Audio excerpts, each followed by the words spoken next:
सतगुरु रूपी प्यारे साध संगत जी, प्यार और सत्कार से कहना, धन निरंकार जी। पाइयां तेरे दारे आके रहमतां हजारां, दिने राती दाता तेरा शुक्र गुजारा। हम सतगुरु का हर समय शुक्र शुक्र शुक्र ही करते हैं। सच्चे पातशाह ने हमें इतनी खुशियाँ दी हैं, अपने चरणों से जोड़ा है। सतगुरु माता जी का शुक्राना करते हुए सतगुरु माता जी के आशीर्वाद से दासी ये विचार रखने जा रही है। इन विचारों का टॉपिक है कि हमने कर्म पर ज़्यादा जोर देना है, हमने वहमों भरमों में नहीं पड़ना है, क्योंकि सतगुरु ने ब्रह्म ज्ञान देकर हमें वहमों भरमों से दूर निकाला है। संपूर्ण हरदेव वाणी में सतगुरु बाबा हरदेव सिंह जी महाराज भी इस शब्द की ओर हमारा ध्यान दिलाते हुए हमें समझाते हैं, जहाँ गुरु का ज्ञान वहाँ ना भरमों का अंधियारा है, आत्मा को जो रोशन कर दे वो सच का उजियारा है। यहाँ पर भी सतगुरु बाबा जी हमें इस शब्द द्वारा समझा रहे हैं कि जहाँ पर गुरु का ज्ञान मिल जाता है, सतगुरु हमें ब्रह्म ज्ञान दे देते हैं, वहाँ पर सभी भरम भुलेखे खत्म हो जाते हैं। और जब सच का ज्ञान मिल जाता है, सत्य की जानकारी हो जाती है, तो ये आत्मा भी रोशन हो जाती है। ब्रह्म ज्ञान के बिना आत्मा भी रोशन नहीं हो सकती। जहाँ गुरु का ज्ञान वहाँ ना टिक सकता अभिमान है। जिसके अंदर गुरु का ज्ञान बस जाता है, फिर उसके मन में कभी भी अभिमान नहीं आता। जहाँ गुरु का ज्ञान वहाँ बस रहता एक भगवान है। जब गुरु का ज्ञान मन में बस जाता है, तो फिर वहाँ पर भगवान ये निरंकार ही रहता है, फिर दूसरी कोई बात आती ही नहीं है, फिर संसार की तरफ ध्यान जाता ही नहीं है। संसार में ही ब्रह्मज्ञानी महात्मा रहते जरूर हैं, समाज में विचरण करते हैं, लेकिन अपने ऊपर ये माया का लेप नहीं लगने देते, ये मायापति से जुड़े रहते हैं। जिस तरह एक कमल का फूल होता है, वो जल में रहकर भी जल से न्यारा रहता है, इसी तरह संत महात्मा भी कमल के फूल की तरह माया से अलग रहते हैं, मायापति से जुड़े रहते हैं। फिर उनके मन में कभी भी अभिमान नहीं आता, ये निरंकार का ही हर समय वास होता है। वो जो भी आशीर्वाद दे देते हैं वो पूर्ण हो जाता है, लेकिन हमारा सतगुरु के ऊपर पूर्ण विश्वास होना चाहिए। जब हमारा विश्वास होता है तो सारे काम पूर्ण हो जाते हैं। जहाँ गुरु का ज्ञान वहाँ पर होती नहीं विषमता है, जहाँ गुरु का ज्ञान वहाँ पर रहती सदा ही समता है। जब गुरु का ज्ञान मन में बस जाता है तो फिर विषमता नहीं रहती, फिर समता ही रहती है। फिर सभी संत महात्मा समदर्शी दिखते हैं, सभी बराबर दिखते हैं, कोई छोटा बड़ा पराया नहीं दिखता, सभी अपने ही नज़र आते हैं, क्योंकि सभी में इस निरंकार की जोत है। कहते हैं कि जहाँ गुरु का ज्ञान वहाँ ना झूठ का व्यापार है, कहे हरदेव सदा ही होता सच का कारोबार है। कहते हैं जहाँ गुरु का ज्ञान बसा होता है जिस मन में, वहाँ पर फिर झूठ नहीं होता, वहाँ पर सच्चाई ही होती है, क्योंकि ये निरंकार हमेशा सच्चाई के साथ जोड़ता है। तो यही कहता है कि हमने सत्य बोलना है। तो संत महात्मा हमेशा सत्य का ही व्यापार करते हैं, सच ही बोलते हैं, कभी भी झूठ नहीं बोलते, और इसी सच का ही कारोबार करते हैं। कहीं हरदेव सदा ही होता सच का कारोबार है। सतगुरु बाबा हरदेव सिंह जी महाराज ने हमें समझा दिया है कि जब तक हम इस सत्य के साथ नहीं जुड़ेंगे, हमारा पार उतारा नहीं होने वाला। इसी संदर्भ में दासी एक स्टोरी भी आप जी के चरणों में, एक नहीं दो स्टोरी आप जी के चरणों में शेयर करने जा रही है, आप जी प्रवान करें। कहते हैं कि एक वसुसेन नाम का पुरुषार्थी व चक्रवर्ती राजा था, लेकिन उसके राज ज्योतिष ने उसका दिमाग ज्योतिष की ओर मोड़ रखा था। एक दिन राजा वसुसेन राज ज्योतिषी के साथ देश के दौरे पर निकले, विजिट करने निकले। उन्हें रास्ते में एक किसान मिला जो हल बैल लेकर खेत जोतने जा रहा था। राज ज्योतिषी ने उसे रोककर कहा, तू जानता नहीं है आज इस दिशा में जाना तेरे लिए ठीक नहीं है और तुम उसी दिशा की ओर जा रहे हो। यदि तुम इसी दिशा में फिर से गए तो तुम्हें नुकसान उठाना पड़ सकता है। तब किसान ने राज जोशी से कहा, मैं पिछले कई सालों से इसी दिशा में जा रहा हूँ। ऐसे में कई ऐसे दिन भी आए होंगे जब यह दिशा ज्योतिष की लिहाज से ठीक नहीं होगी, ज्योतिष के हिसाब से ठीक नहीं होगी, लेकिन मुझे आज तक कुछ भी नहीं हुआ। किसान ने जब राज जोशी की बात को देखना चाहा, सही जानना चाहा, तो जोशी से कहा, अच्छा तो तुम अपना हाथ जोशी ने कहा किसान से कि अच्छा तो तुम अपना हाथ दिखाओ, तुम्हारी हस्तरेखा देखूं। किसान ने जोशी की ओर हाथ किया। तब राज जोशी ने कहा, गुस्से में आकर कहा कि हाथ दिखाते समय सीधा हाथ दिखाते हैं, उल्टा नहीं। किसान गुस्से में आकर बोला, मैं अपना हाथ किसी के सामने क्यों फैलाऊं? मैं मेहनत करता हूँ। मुहूर्त वह हस्तरेखा तो वे देखते हैं जो मेहनत नहीं करते, जो कर्महीन होते हैं, जो निकम्मे होते हैं, जो आलसी होते हैं। यह सुनकर राज जोशी कोई उत्तर न दे सके। नज़दीक ही राजा वसुसेन खड़े थे।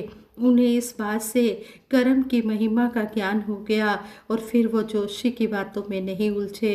इसी तरह हमें सतगुरु ये सच का ज्ञान देकर हमारा ध्यान इस निरंकार के साथ जोड़ते हैं और हमें सारे वहमों भुलेखों से दूर निकालते हैं और यही समझाते हैं कि हमने कर्म करते चले जाना है, फल की इच्छा भी नहीं करनी है। कहते हैं कि कर्म की ही महिमा होती है। जो इन भरम भुलेखों में नहीं पड़ते हैं उनका जीवन सदा सुखदायी होता है। हमने इन भरम भुलेखों में नहीं पड़ना है। जो मेहनत करते हैं उनके सारे काम पूर्ण होते हैं। इसलिए हमने जब कहते हैं कि जो अपनी सहायता आप करता है फिर उसकी भगवान भी सहायता करते हैं। इसलिए हमने कभी भी भाग्य के भरोसे नहीं बैठना है, हमने कर्म करते चले जाना है। कर्म करने वाले की ही हमेशा जीत होती है। इस तरह ही दासी एक और स्टोरी इसी बात पर ही रखने जा रही है। ये है चाहे संसारिक स्टोरी, लेकिन इससे भी हमें यही सीखने को मिला है कि हमने इन जोशियों के चक्कर में नहीं पड़ना है, इन भरम भुलेखों में नहीं पड़ना है। जिसके ऊपर सतगुरु का हाथ होता है, सतगुरु की मेहर भरी नज़र होती है, मेहर भरा हाथ होता है, उसका कोई भी बाल बांका नहीं हो सकता। आप एक बार विश्वास करके देखो, जब हमारा विश्वास सतगुरु पर पूर्ण होगा तो हम कभी भी डुलायमान नहीं होंगे। कहते हैं जिन्हां दा सिदक पूरा है वो कदे हार नहीं सकते। जिनका सिदक पूरा है, विश्वास पूरा है, भरोसा पूरा है अपने सतगुरु पर, तो वो कभी भी डुलायमान नहीं हो सकते। उन्हें पता है कि इतनी बड़ी शक्ति मेरे साथ है, मेरा कोई भी बाल बांका भी नहीं कर सकता। इसलिए हमने कर्मों की तरफ अपने ध्यान देना है, हमने अपने अच्छे कर्म करते चले जाना है और फल की इच्छा नहीं करनी। निष्काम भाव से हमने सेवा सिमरन सत्संग करते चले जाना है। दासी ये स्टोरी शुरू करने जा रही है। कहते हैं कि एक लड़की जिसका नाम कामना को सोने का मंगलसूत्र खो जाने का इतना गम नहीं था जितना उसको खो जाने से अपशगुन होने का गम था। वह कहते हैं कि सुबह से ही पहली बार मनौती मान रही थी। पति डेली 20 किलोमीटर दूर शहर में नौकरी के लिए जाते हैं, बेटा 4 किलोमीटर दूर स्कूल जाता है। वह चिंता से भर उठी, दौड़ी दौड़ी एक बाबा के पास पहुंची। बाबा ने भी इसे बहुत अपशगुन बताया, इसके निवारण का कुछ उपाय भी तो होगा। उस कामना नाम की लड़की ने बाबा जी से पूछा कि इसके निवारण का कुछ उपाय भी तो होगा जिससे ये अपशगुन जो है ये दूर हो जाए। तो आगे से वो कहने लगा, बाबा उपाय तो है बहन, भगवान भला करेगा। तो आगे से कामना ने कहा, क्या उपाय है? वह उतावलेपन में बोली, क्योंकि उसे यही हो रहा था कि मेरा मंगलसूत्र किसी तरह से मुझे मिल जाए। तो बाबा ने पत्रा देखा और पन्ने उल्ट फिर ऊपर देखकर बोले, कुछ हवन पूजन दान धर्म करवा दीजिए। तो आगे से कामना ने कहा, बाबा इस पर कितना खर्चा आएगा? तो उसने बाबा ने कहा, यही 10,000 रुपये में सब अच्छे से हो जाएगा। आगे से कामना कहती है, 10,000? इतना तो मेरे पति का वेतन भी नहीं है, सैलरी भी नहीं है। वह यह सब सोचते हुए चिंतित अवस्था में घर की ओर जा रहे थे। रास्ते में ज्वेलर्स की शॉप देखकर ज्वेलर्स की शॉप पर चली गई और कहने लगे, सेठ जी मंगलसूत्र दिखाइए जो महंगे ना हो।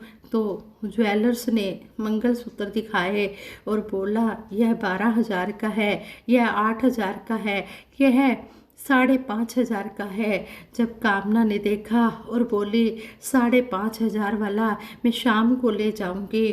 और कामना शाम को 5,500 वाला मंगलसूत्र लेकर अपने घर चली गई। अगले दिन प्रसाद लेकर वह मंदिर में पहुंचे तो गले में मंगलसूत्र चमक रहा था। वह बाबा जी बनावटी हंसी से बोले, कहते हैं कि मंगलसूत्र मिल गया।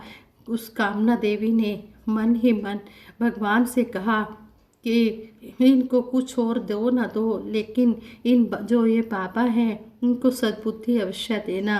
साथ संगत जी, कहने का भाव यही है, ये चाहे एक संसारिक स्टोरी है लेकिन कहने का भाव यही है, जो बरम बुलेखों से बाहर निकल जाते हैं उनके बेड़े पार हो जाते हैं।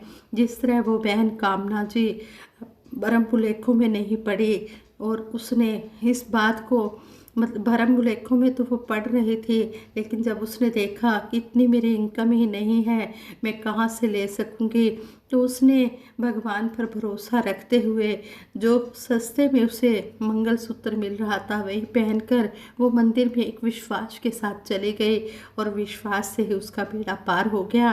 तो उसने यही भगवान के आगे अरदास की कि सच्चे पातशाह इन सबको सद्बुद्धि देना, इन बाबाओं के चक्कर में कभी भी नहीं पड़ना चाहिए। सब कुछ ये सतगुरु निरंकार सही करता है। जिनको अपने सतगुरु पर पूरा भरोसा होता है उनके बेड़े पार हो जाते हैं, वो भवसागर से पार हो जाते हैं। हमने इन भरम बुलेखों से बाहर निकलना है और सतगुरु का हर समय सिमरन करना है।